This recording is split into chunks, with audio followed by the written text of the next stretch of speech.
Hello, and many thanks for having us. We are Priya and Mia from Studio Carrom, and we're based in the UK and India. Unfortunately, we cannot make the talk live today, so we're pre-recording this. The research we're going to talk about today was conducted as part of our residency and later exhibition at the William Morris Gallery in Walthamstow in London. Our project, ultimately called Distant Fellowship, considered connections between Morris and South Asia.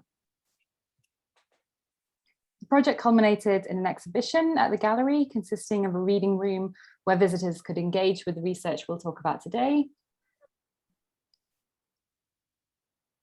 And this was furnished with a newly designed fabric block printed in India. An intervention throughout the gallery placed contemporary creative work connected to South Asia with the collection, and an alternative guide to the gallery, which with contributions from local people, brought further South Asian perspectives into the space. The research we're going to outline today informed this work and was presented within the exhibition guide. Morris is often heralded as Britain's most important 19th century designer and a leading figure within the arts and crafts movement. He's often credited for reviving traditional British textile arts, championing handmade production, and his work is often considered quintessentially British. Over the last 50 years, there's been many books written on Morris's life and work, and these have been helpful in creating a seemingly comprehensive picture of a multifaceted man. But until recently, this narrative has been almost uniformly written by white and Western-based writers and curators. We suggest as a result, certain aspects of the Morris narrative have been forefronted, certain aspects have been celebrated, and certain aspects remain under-researched, underplayed, and ignored. And we believe it's time these aspects were explored in greater detail, and there are a small number of scholars and practitioners now doing this work. Curator Kaisra Khan, for example, has explored Morris's Islamic influences, and it's worth watching her talk for the Hay Literary Festival on YouTube to hear more about this. It's into this conversation that we'd like to insert our own work on Morris's South Asian influences, not as an attempt to create a final and comprehensive narrative, but to raise ideas and questions and make more space for more work to come.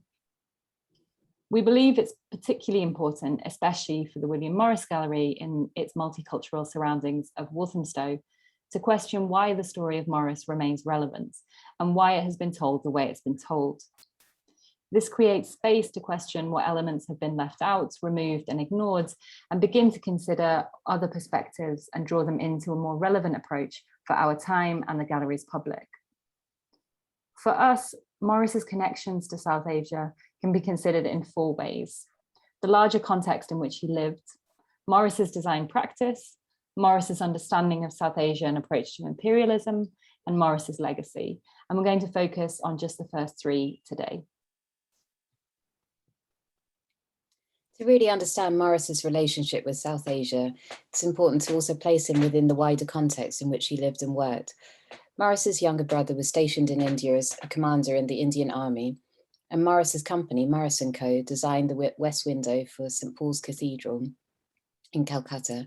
Such concrete ties with British India are good reminders that in Morris's time, the empire was a part of the backdrop of daily life in Britain.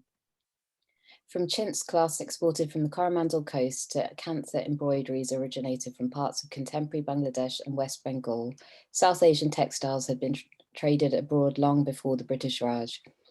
It's hard to really overstate the influence of Indian textile in Europe.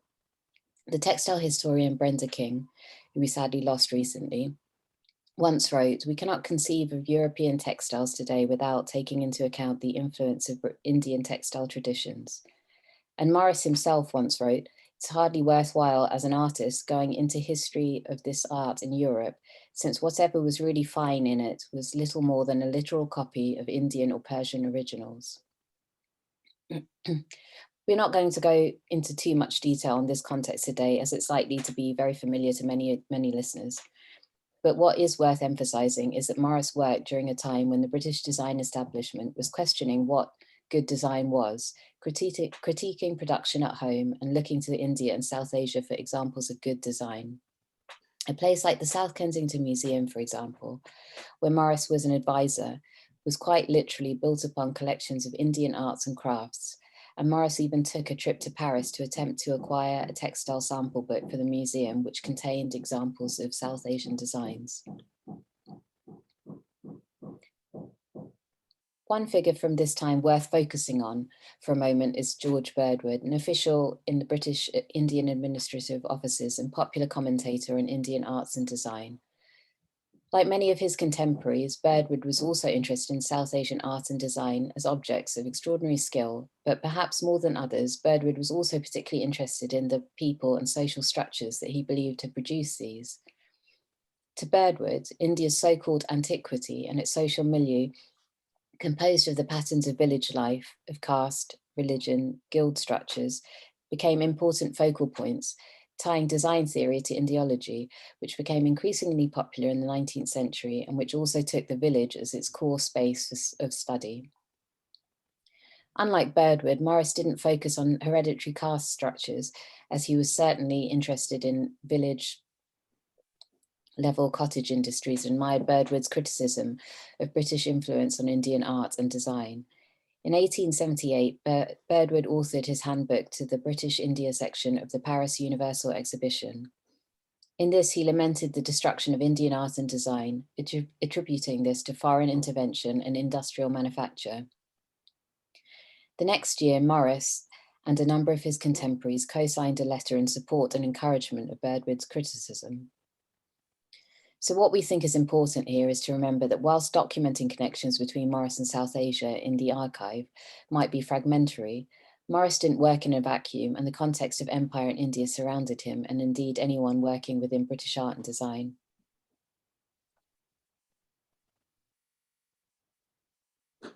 Morris's textile work harbours his most clear and visual connection to South Asia.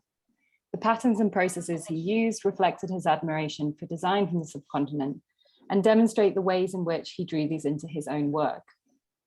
This is important because textiles we often think of as, or textiles we think of as Morris's, and therefore often get dubbed as quintessentially British, are heavily indebted to aesthetics from South Asia. These aspects of his work include the patterns he developed, the dyes he used and experimented with, and his printing methods. Morris's early designs were most directly influenced by South Asian textiles. Indian diaper, snake's head, little chintz, and pomegranate clearly demonstrate this in their color, forms, content, structure, and even names. And it's been suggested that more subtle South Asian influences can also be identified in marigold, larkspur, African marigold, and honeysuckle, particularly in terms of color scheme. Pomegranate demonstrates an early excitement with the strong natural dye stuffs abundant in Indian printed cottons, particularly in its blues and reds. The flattened natural forms of weaving leaves around the fruit is a good example of the strong influence of Indian pattern on these early designs. But where was Morris seeing these designs? Morris had many opportunities to encounter South Asian textiles through his engagement with the South Kensington Museum, which already had an extensive collection of South Asian textiles. And in London, Morris was increasingly surrounded by popular imported Indian silks in fashionable London shops. And these materials demonstrated not only the coveted and so-called exotic patterns, but also the use of natural dyes. Morris's early South Asian influenced patterns were all designed and printed between 1875 and 1877, a period during which Morris worked closely with the industrialist and dyer Thomas Wardle at his factory in Leek. Unsatisfied with the color he had been until then able to achieve, Morris approached Wardle, encouraging him to consider exploring indigo dyeing. At this stage, like Morris, Wardle had not visited India, or in fact anywhere in South Asia, and had a special interest in silk, and had been importing Indian silk for his own work before his time working with Morris, and keeping sample books with original Indian exemplars. Over the course of at least 2 years, Morris and Wardle experimented with dyeing techniques in Leek. Wardle's sample books document many of these early trials, capturing the deep, rich colors Morris and Wardle were able to achieve, and demonstrating Morris's early excitement with the natural dye stuffs like indigo and madder.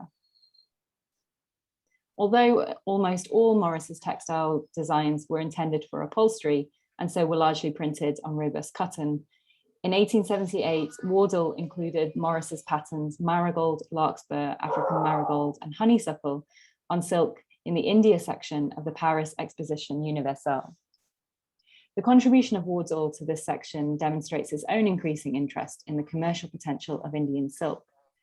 But we believe it also demonstrates how appropriate Morris's patterns were considered to be placed within this so-called Indian collection. Even as Morris's pattern designs changed and became less aesthetically influenced by Indian textiles, his interest in South Asian design continued and took a more sociological turn towards the people that produced it and the design lessons that might be learned in Britain. As Morris began to lecture on textiles and pattern designing, he emphasized what he saw as the root of dyeing, which in his mind lay in India, a country he suggested fittest for following the art on account of its particular climate and its wealth of dyeing materials. Morris addresses India most directly through his writing and lectures on art and design, and through his socialist writing in his co-founded journal, The Commonweal.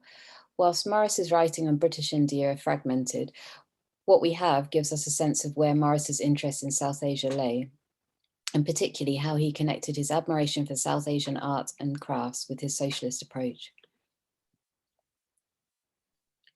Though Morris had no trouble calling for home rule in Ireland and taking aim at the colonial administrator Henry Moore Stanley's actions across Africa, Morris wrote surprisingly little about South Asia in the Commonweal and never directly advocated for Indian independence.